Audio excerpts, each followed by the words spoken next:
Il faut savoir dans la vie que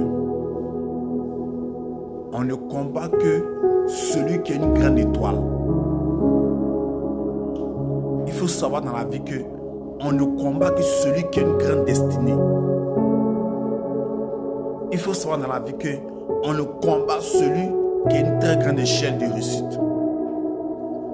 Il faut savoir dans la vie que on combat celui qui a une grande étoile. On combat celui qui a une grande destinée. On combat celui qui a une grande réussite. On combat celui qui portera le nom de la famille plus haut.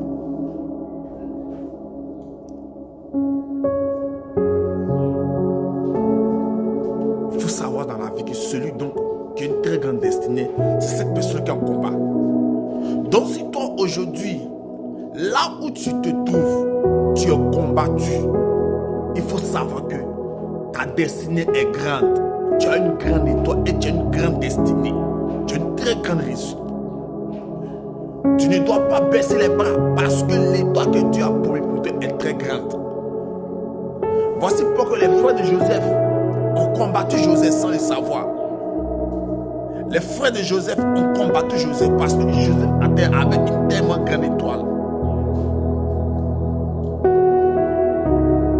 Tu as une grande étoile. Voici pourquoi tu es combattu. Tu as une grande destinée. Voici pourquoi tu es combattu.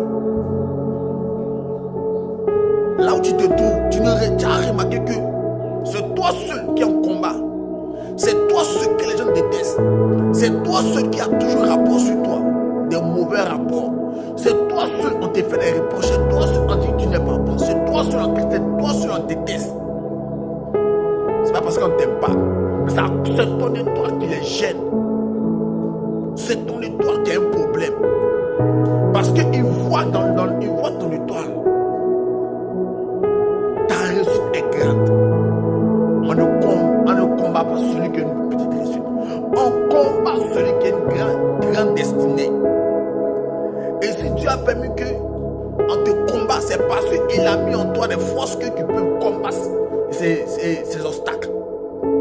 Dieu a mis en toi des forces qui peuvent surmonter ces épreuves. Si tu constates que tu es beaucoup combattu, dis-toi que tu as une grande destinée. Si tu constates que les hommes s'en prennent à toi sans le savoir, dis-toi que tu as une grande destinée.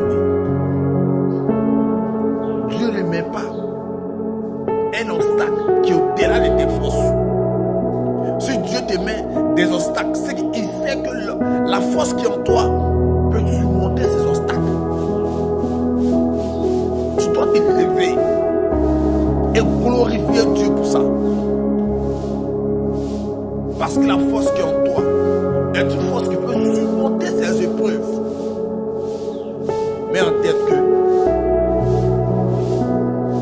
il faut mettre dans ta tête que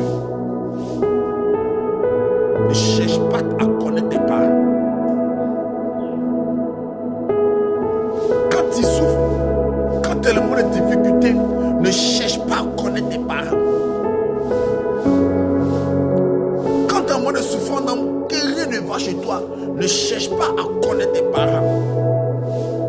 Mais la seule chose qui ferait que tes parents te chercheront, c'est ton travail. C'est ta réussite. C'est lorsque tu as reçu que tes parents viendront vers toi. C'est ta réussite qui attire tes parents vers toi. Bien-aimé, tu es chrétien. Arrête de te plaindre de ta souffrance. Quitte ta souffrance. Et tu verras que tes parents même viendront vers toi. Ils diront que c'est l'enfant de mon frère. C'est l'enfant de ma soeur. C'est l'enfant de mon cousin. C'est l'enfant de ma tante. C'est l'enfant de mon neveu. La seule chose qui peut te faire rapprocher tes parents et qui peut faire tes parents se rapprocher de toi, c'est ta réussite. Prends ta vie en main. Prends ta vie en main. Prends ta vie en main. Personne ne viendra prendre ta vie à ta place en main.